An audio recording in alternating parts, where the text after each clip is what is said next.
पौराणिक कथाओं के अनुसार भद्र देश के एक राजा थे जिनका नाम अश्वपति था। राजा अश्वपति की कोई संतान नहीं थी। उन्होंने संतान की प्राप्ति के लिए मंत्रोच्चारण के साथ प्रतिदिन 1,00,000 आहुतियां दी। करीब 18 वर्ष तक वह ऐसा करते रहे। इसके बाद सावित्री देवी ने प्रकट होकर वर दिया कि राजन, तुझे एक तेजस्वी कन्या पैदा होगी। सावित्री देवी की कृपा से जन्म लेने के कारण से कन्या का नाम सावित्री रखा गया। कन्या बड़ी होकर बहुत सुंदर, रूपवान, योग्य वर्ण मिलने की वजह से सावित्री के पिता दुखी थे। उन्होंने कन्या को स्वयंवर तलाशने के लिए भेजा। सावित्री तपोवन में भटकने लगी। वहां साल्व देश के राजा धूम्रसेन रहते थे, क्योंकि उनका राज्य किसी ने छीन लिया था। उनके पुत्र सत्यवान को देखकर सावित्री ने पति के रूप में उनका वरण किया। ऋषिराज नारद को जब यह बात पता चली तो वह राजा अश्वपति के पास पहुंचे। कहा कि हे राजन, यह क्या कर रहे हैं आप? सत्यवान गुणवान है, धर्मात्मा है, बलवान भी है, पर उसकी आयु बहुत छोटी है, वह अल्पायु है। 1 वर्ष के बाद उसकी मृत्यु हो जाएगी।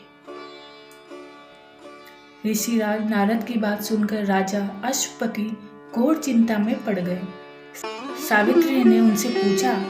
राजा ने कहा, पुत्री, तुमने जिस राजकुमार को अपने वर के रूप में चुना है वह अल्पायु है। तुम्हें किसी और को अपना जीवन साथी बनाना चाहिए। इस पर सावित्री ने कहा कि पिताजी, आर्य कन्याएं अपने पति का एक बार ही वरण करती हैं। राजा एक बार ही आज्ञा देता है और पंडित एक बार ही प्रतिज्ञा करते हैं। कन्यादान भी एक ही बार किया जाता है। सावित्री हट करने लगी और बोली, मैं सत्यवान से ही विवाह करूंगी। राजा अश्वपति ने सावित्री का विवाह सत्यवान से करा दिया। सावित्री अपने ससुराल पहुंचते ही सास ससुर की सेवा करने लगी। समय बीतता चला गया। नारद मुनि ने सावित्री को पहले ही सत्यवान की मृत्यु के बारे में बता दिया था। वह दिन जैसे जैसे करीब आने लगे, सावित्री अधीर होने लगी। उन्होंने 3 दिन पहले से ही उपवास शुरू कर दिया। नारद मुनि द्वारा कथित निश्चित तिथि पर पितरों का पूजन किया। हर दिन की तरह सत्यवान उस दिन भी लकड़ी काटने जंगल चले गए थे। साथ में सावित्री भी गई। जंगल में पहुंचकर सत्यवान लकड़ी काटने के लिए पेड़ पर चढ़ गए। तभी उसके सिर में तेज दर्द होने लगा और दर्द से व्याकुल सत्यवान पेड़ से नीचे गिर गया। सावित्री अपना भविष्य समझ गई। सत्यवान के सिर को गोद में रखकर सावित्री सत्यवान का सिर सहलाने लगी। तभी वहां यमराज आते दिखे।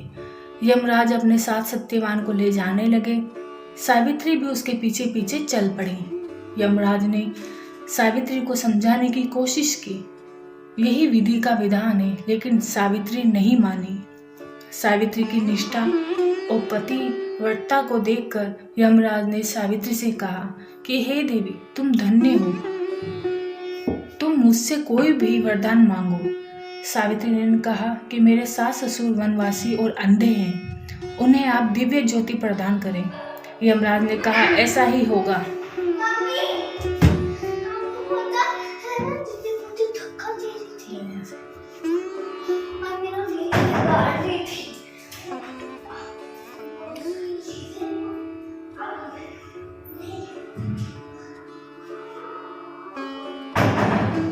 तुम मुझसे कोई भी वरदान मांगो। सावित्री ने कहा, मेरे सास ससुर वनवासी और अंधे हैं, उन्हें आप दिव्य ज्योति प्रदान करें। यमराज ने कहा, ऐसा ही होगा, जाओ अब लौट जाओ। लेकिन सावित्री अपने पति सत्यवान के पीछे पीछे चलती रही। यमराज ने कहा, देवी तुम वापस जाओ। सावित्री ने कहा, भगवान, मुझे अपने पति देव के पीछे पीछे चलने में कोई परेशानी नहीं है। पति के पीछे चलना मेरा कर्तव्य है। यह सुनकर उन्होंने फिर से उसे एक और वर मांगने के लिए कहा। सावित्री बोली, हमारे ससुर का राज्य छीन गया है, उसे पुनः वापस दिला दे। यमराज ने सावित्री को यह वरदान भी दे दिया। कहा, तुम अब लौट जाओ। लेकिन सावित्री पीछे पीछे चलती रही। यमराज ने सावित्री को तीसरा वरदान मांगने को कहा। इस पर सावित्री ने 100 संतानों और सौभाग्य का वरदान मांगा। यमराज ने इसका वरदान भी सावित्री को दे दिया। सावित्री ने यमराज से कहा कि हे प्रभु, मैं एक पतिव्रता पत्नी हूँ और आपने मुझे पुत्रवती होने का आशीर्वाद दिया है। यह सुनकर यमराज को सत्यवान के प्राण छोड़ने पड़े। यमराज अंतर्ध्यान हो गए और सावित्री उसी वट वृक्ष के पास आ गई जहाँ उसके पति का मृत शरीर पड़ा था। सत्यवान जीवित हो गया और दोनों खुशी खुशी अपने राज्य की ओर चल पड़े।